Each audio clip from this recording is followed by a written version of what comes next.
folder that can't be created। क्या आपको लगता है कि कंप्यूटर में हम किसी भी फोल्डर का कुछ भी नाम देके बना सकते हैं? आप इस मामले में सही हैं, बट देयर आर 4 एक्सेप्शंस। आप किसी भी फोल्डर को कुछ भी नाम से सेव कर दो, लेकिन आप किसी भी कंप्यूटर में ये सब नाम की फोल्डर नहीं बना सकते। COMMULPRNAUX।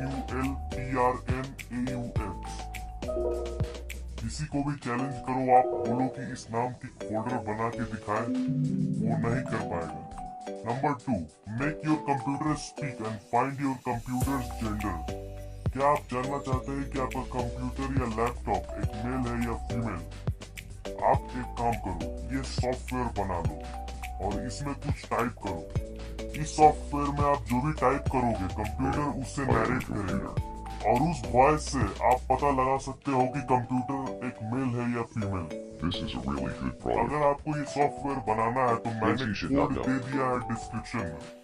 आप उसे जस्ट कॉपी कर लो और नोटपैड में पेस्ट कर लो और फाइनली सेव कर लो स्पीकिंग सॉफ्टवेयर .vvs नाम से, और बस बन गया ये narrating software. This is good. Number 3, turn your screen upside down. आप इस ट्रिक से अपने स्क्रीन को अपसाइड डाउन कर सकते हो। आप अपने कीबोर्ड के Ctrl+Alt की को होल्ड करके डाउन एरो की दबा दो और आपका स्क्रीन पलट जाएगा। आप इसे जस्ट अपसाइड डाउन ही नहीं, किसी भी डायरेक्शन में घुमा सकते हो। अगर आप Ctrl और Alt को होल्ड करके राइट एरो की प्रेस करो तो स्क्रीन लेफ्ट की तरफ घूम जाएगी। अगर लेफ्ट दबाओ तो राइट की तरफ घूम जाएगी। Number 4, tab reopen. बहुत बार ऐसा होता है कि हम गूगल क्रोम के मल्टीपल टैब को ओपन करके रखते हैं और गलती से एक टैब क्लोज हो जाती है और 5-6 टैब में से एक क्लोज हो जाने के चलते हम हिस्ट्री में जाके इसे सर्च करते हैं, जो काफी प्रॉब्लमेटिक होती है। इस ट्रिक से आप डायरेक्टली क्लोज टैब को ओपन कर सकते हो। अगर गलती से कोई भी टैब क्लोज हो जाए तो आप कीबोर्ड के Ctrl और Shift की को होल्ड करके P बटन प्रेस करो और मैजिकली वो टैब फिर से ओपन हो जाएगी।